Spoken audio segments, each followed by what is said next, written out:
Good morning दोस्तों, 10वीं हिंदी की इस कक्षा में आप सभी का स्वागत है। आज के इस वीडियो में आपको बताया जाएगा क्रिया और उसके भेद क्या हैं।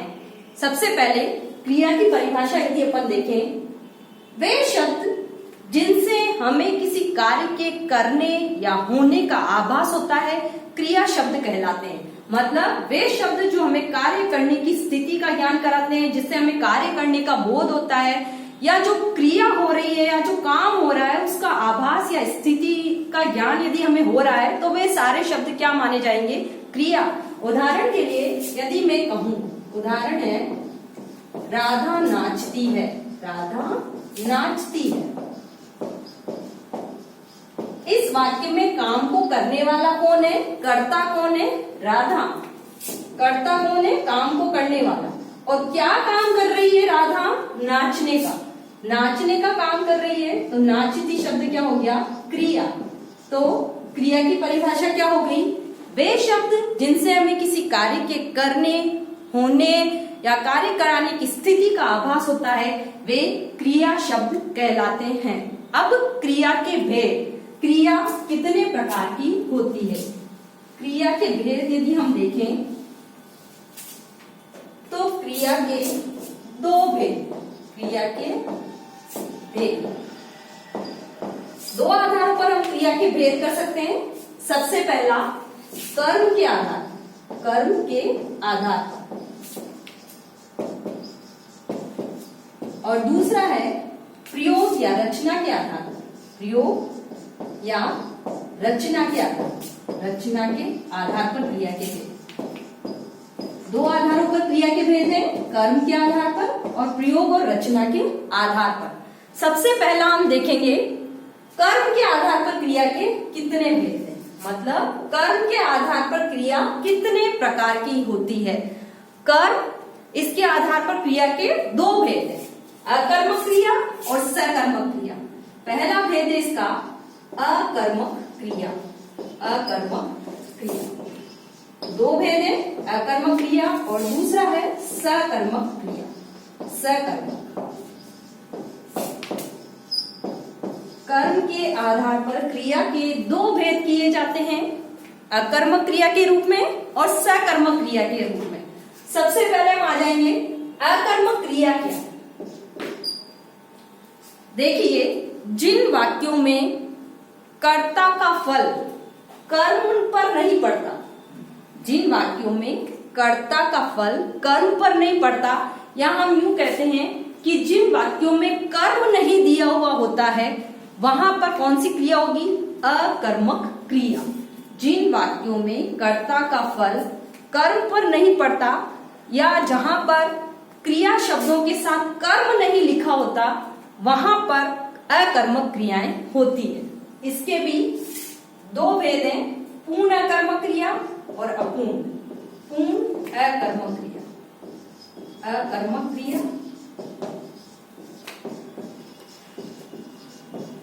पूर्ण अकर्मक क्रिया। अकर्मक क्रिया आपको समझ में आ गया होगा, जिनमें कर्म नहीं दिया होगा, कर्ता का फल कर्म को छोड़कर क्रिया के साथ अपना संबंध अपने आप सूचित कर देगा। इसके दो भेद हैं, पूर्ण अकर्मक क्रिया मतलब जहां पर बिल्कुल भी कर्म लिखा हुआ नहीं होता या हमें क्रिया के साथ कर्ता का अर्थ स्पष्ट करने के लिए कर्म की बिल्कुल आवश्यकता नहीं होती। जैसे उदाहरण यदि हम इसका देखें, उदाहरण के लिए राम सो रहा है। दूसरा, राम सो रहा है, करने वाला कौन है? राम। कर्ता क्या कर रहा है? सोने का काम, यानी सोना शब्द क्या हो गया यहाँ पर? क्रिया शब्द। अब यहाँ पर कोई कर्म नहीं दिया हुआ, मतलब वो किस पर सो रहा है, कहाँ सो रहा है, स्थान नहीं दिया गया है, उसका कर्म क्रिया करने का जो कर्म स्थल है वो सूचित नहीं हो रहा है, तो वहां पर कौन सी क्रिया हुई? पूर्ण अकर्मक क्रिया। जैसे पक्षी उड़ रहे हैं, उड़ रहे हैं। पक्षी करता है और उड़ना इनकी क्रिया। तो यहाँ पर कर्म नहीं दिया गया है कि उनका कर्म स्थल क्या है, किस पर क्रिया कार्य कर रहे हैं, तो यहाँ पर कौन सी क्रिया हुई? पूर्ण अकर्मक क्रिया। अब इसी का दूसरा भेद यदि हम देखें तो अपूर्ण अकर्मक क्रिया, अपूर्ण अकर्मक क्रिया।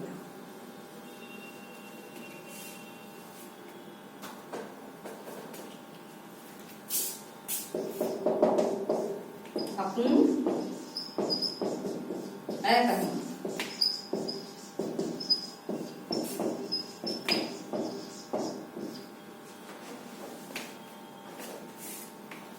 देखो, जिन क्रियाओं को यदि वाक्य में हम प्रयोग करते हैं और उनका अर्थ स्पष्ट करने के लिए कर्ता के अतिरिक्त अन्य पूरक शब्दों की आवश्यकता होती है, वहां पर अपूर्ण अकर्मक क्रिया मानी जाती है। मतलब जिन क्रिया शब्दों का अर्थ प्रकट करने के लिए कर्ता के साथ साथ अन्य पूरक शब्दों की हमें आवश्यकता होगी, मतलब कर्ता के साथ साथ हमें दूसरे शब्द भी प्रयुक्त करने पड़ेंगे, वहां पर कौन सी क्रिया होगी? अपूर्ण अकर्मक क्रिया।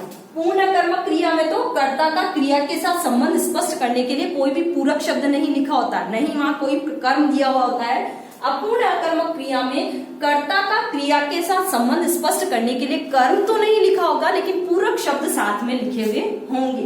जैसे एक उदाहरण हम देखें, हम होंगे, जैसे वाक्य है हम होंगे।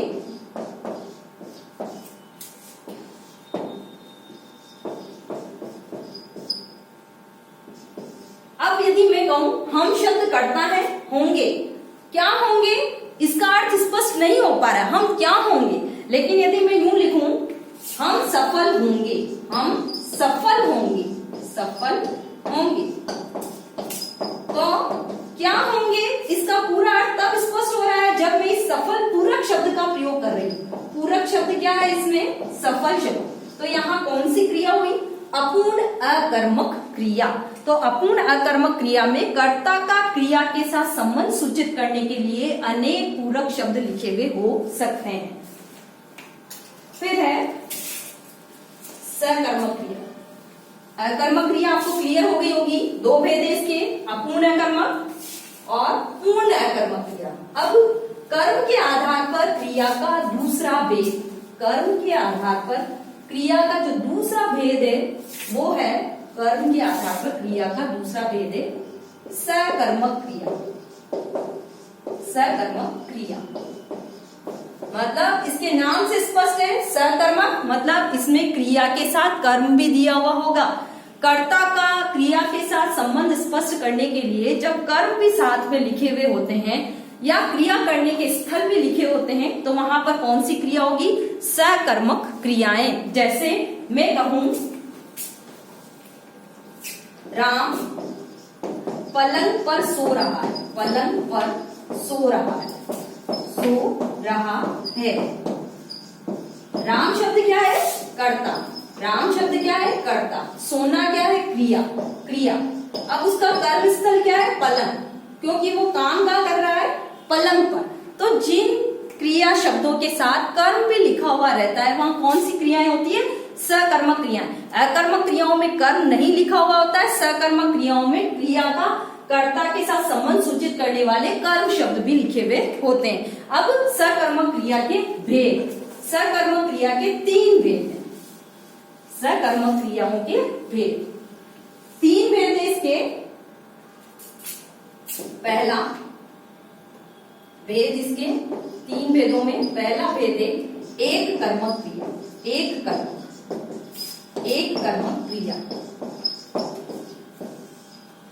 देखिए, जिन वाक्यों में कर्ता का क्रिया के साथ संबंध सूचित करने के लिए एक कर्म लिखा हुआ, एक ही कर्म लिखा हो, वहां पर क्या होगी? एक कर्मक क्रिया। जैसे राजू आम खाता है, राजू आम खाता है, आम खाता है। उदाहरण के लिए तो राजू तो क्या हो गया? कर्ता। क्रिया शब्द क्या है इसमें? खाना, खाता है आम, क्रिया ये होगी। और कर्म क्या लिखा हुआ है? आम। किस पर कर्म कर रहा है वो? आम पर। खाने का क्या चीज खा रहा है वो? आम खा रहा है। एक ही कर्म लिखा हुआ, तो यहाँ पर कौन सी क्रिया हुई? एक कर्मक क्रिया। इसका दूसरा भेद है द्विकर्मक क्रिया।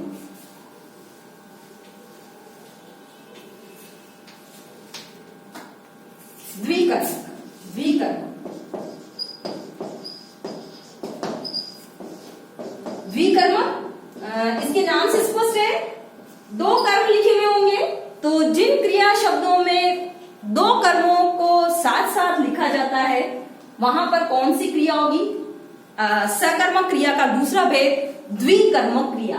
एक कर्मक में एक कर्म लिखा हुआ होगा, द्विकर्मक में दो कर्म लिखे हुए होंगे। उदाहरण यदि हम इसका देखें तो एक उदाहरण देखिए इसका, धनी पुरुष याचक को रुपया देता है। धनी पुरुष याचक को रुपया देता है।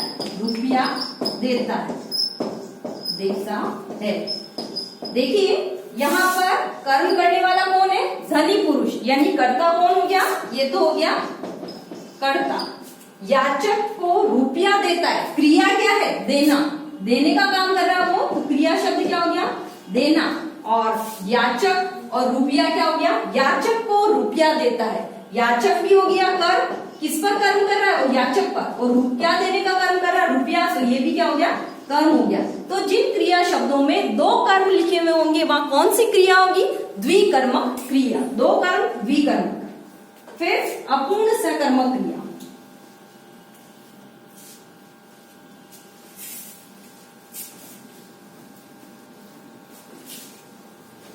तीसरा भेद है इसका अपूर्ण सकर्मक क्रिया। अपूर्ण सकर्मक क्रिया। देखिए सकर्मक क्रिया का तीसरा भेद अपूर्ण सकर्मक क्रिया के रूप में है। जिन क्रिया शब्दों के साथ कर्म भी लिखा हुआ रहता है लेकिन हमें कर्म का आभास नहीं होता, उस कर्म को स्पष्ट करने वाले पूरक शब्दों की यदि हमें आवश्यकता पड़ रही है तो ऐसे वाले वाक्य अपूर्ण सकर्मक क्रिया के नाम से जाने जाते हैं। मतलब इनमें कर्म अगर लिखा भी होता है, कर्म रहते हुए भी यदि हम उससे उसका अर्थ स्पष्ट नहीं कर पा रहे हैं क्रिया शब्दों का और उनके साथ पूरक शब्द लिखे हुए होंगे तो वहां पर कौन सी क्रिया होगी? अपूर्ण सकर्मक क्रिया। इसका एक उदाहरण देखेंगे आप। अध्यापक छात्रों को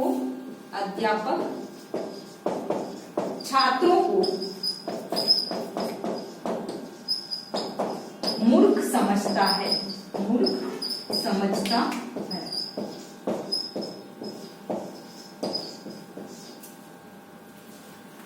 अब देखिए यहाँ पर अध्यापक तो है करने वाला, कर्ता कौन है? मूर्ख। समझने वाला कौन है? अध्यापक। समझता है क्रिया शब्द हो गया मूर्ख। अगर मैं यहाँ छात्रों को शब्द ना लिखूं, अध्यापक मूर्ख समझता है, यदि मैं छात्रों को इन पूरक शब्दों का यूज ना करूं तो यहाँ पर मुझे कर्म की स्थिति का आभास नहीं हो रहा। मतलब यहाँ कर्म नहीं दिया गया है लेकिन छात्रों को लिखने से यहाँ पर आभास हो रहा है कि किसको मूर्ख समझ रहा है? वो छात्रों को। यानी मूर्ख किसे समझ रहा है, इसको स्पष्ट करने के लिए मुझे छात्रों को ये पूरक शब्दों की आवश्यकता हो रही है। तो यहाँ पर कौन सी क्रिया हुई? अपूर्ण सकर्मक क्रिया।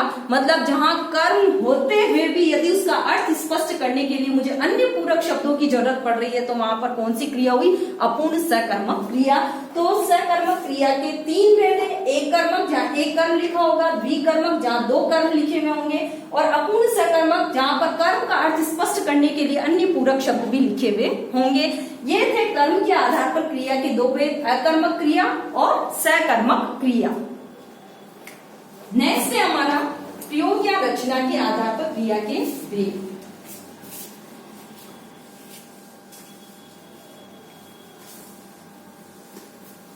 प्रयोग या रचना के आधार। अब हम दूसरे आधार पर क्रिया के भेद देख रहे हैं। इसमें पहला नंबर है संयुक्त क्रिया।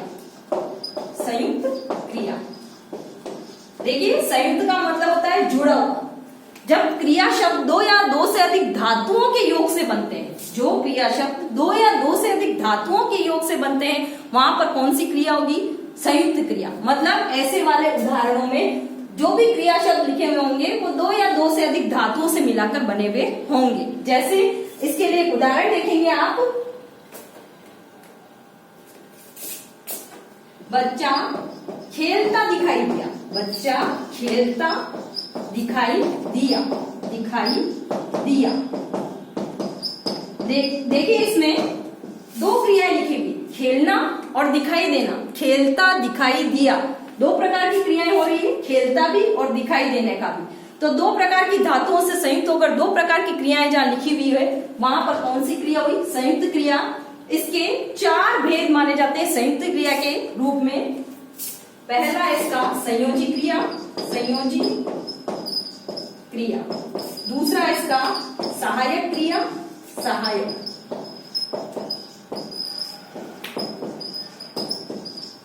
तीसरा इसका मुख्य क्रिया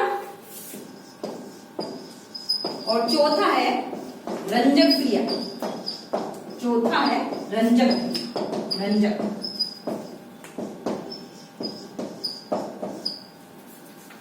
संयुक्त क्रिया, इसका भेद आपको क्लियर स्पष्ट हो गया होगा। दो या दो से अधिक धातुओं के योग से लिखी गई होगी इसके अंदर क्रिया शब्द। चार भेद है इसके, संयुक्त क्रिया, सहायक क्रिया, मुख्य क्रिया और रंजक क्रिया। ये सब संयुक्त क्रियाओं में गिनी जाती है। इसी का दूसरा भेद है समापिका क्रिया।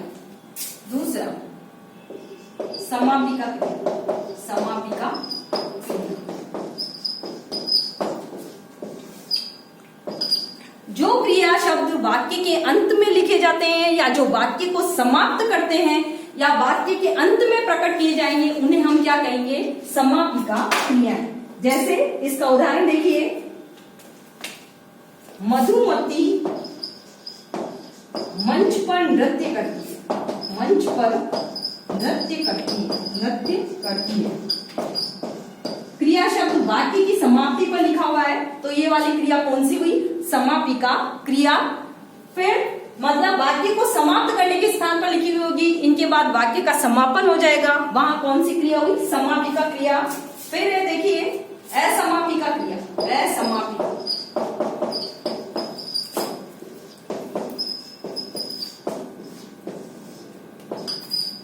असमापिका क्रिया के अंदर जो क्रिया वाक्य के अंतर्गत विधेय में प्रयुक्त न होकर किसी अन्य स्थान पर प्रयुक्त होती है वहां पर कौन सी क्रिया होगी, असमापिका। समापिका तो वाक्य के अंत में, लेकिन असमापिका विधेय के अंतर्गत प्रयुक्त न होकर अन्य स्थानों पर प्रयुक्त होगी, वहां पर कौन सी क्रिया होगी, असमापिका क्रिया। जैसे सामने बहता हुआ कमल, सामने बहता हुआ कमल, बहता हुआ कमल, हुआ कमल अच्छा लग रहा है, अच्छा लग रहा है, लग रहा है। देखिए बहता हुआ, बहना वाली क्रिया है, वाक्य के अंदर ये बहता हुआ जो क्रिया शब्द है विधेय के अंदर प्रयुक्त नहीं हुआ है, पहले से ही प्रयुक्त होकर हमारे सामने क्रिया को प्रकट कर रहा है, तो यहाँ कौन सी क्रिया हुई, असमापिका क्रिया। फिर है प्रेरणार्थक क्रिया, तीसरा रूप है प्रेरणार्थक क्रिया। पहला तो है संयुक्त क्रिया, दूसरा समापिका, तीसरा असमापिका और चौथा रूप है इसका प्रेरणार्थक क्रिया।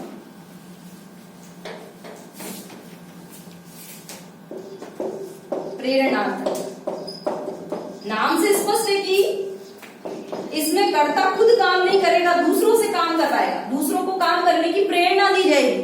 जैसे अध्यापक ने छात्रों से पाठ पढ़वाया, अध्यापक ने छात्रों से पाठ पढ़वाया, छात्रों से पाठ पढ़वाया। अध्यापक द्वारा क्रिया कराई गई है पाठ पढ़वाने की, पढ़वाया पाठ। अध्यापक ने छात्रों से पाठ पढ़वाया मतलब पाठ पढ़ने की प्रेरणा अध्यापक द्वारा दी गई है, आदेश दिया गया है। तो जहां प्रेरणा, आदेश, निर्देश का भाव होगा वहां पर कौन सी क्रिया होगी, प्रेरणार्थक क्रिया। और लास्ट है इसके अंदर क्रिया का पांचवा प्रकार पूर्वकालिक क्रिया, पूर्वकालिक।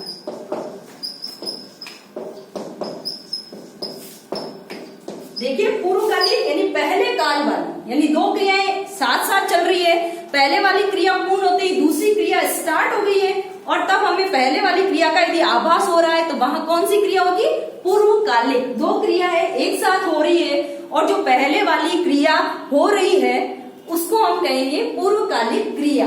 जैसे राम स्नान करके, स्नान कर खाना खाएगा, खाना खाएगा। दो क्रियाएं चल रही है, स्नान करने की और खाना खाने की। खाना बाद में खाएगा, स्नान पहले करेगा। तो पहले वाली क्रिया क्या हुई, पूर्वकालिक क्रिया। पूर्व यानी पहले, कालिक कालिक यानी समय पर, पहले वाले समय पर जो क्रिया पूर्ण हो रही है वो क्रिया क्या कहलाएगी? पूर्वकालिक क्रिया। ये थे क्रिया के 5 भेद हुए प्रयोग और रचना के आधार पर। संयुक्त क्रिया, समापिका क्रिया, असमापिका क्रिया, फिर है हमारी पूर्वकालिक क्रिया और प्रेरणार्थक क्रिया। तो क्रिया के भेद और क्रिया की परिभाषा का हमने अध्ययन किया। आपको यदि कोई भी परेशानी है तो मुझे अपने व्हाट्सएप नंबर पर कॉल करके आप कोई भी समस्या या परेशानी का निदान कर सकते हैं। धन्यवाद।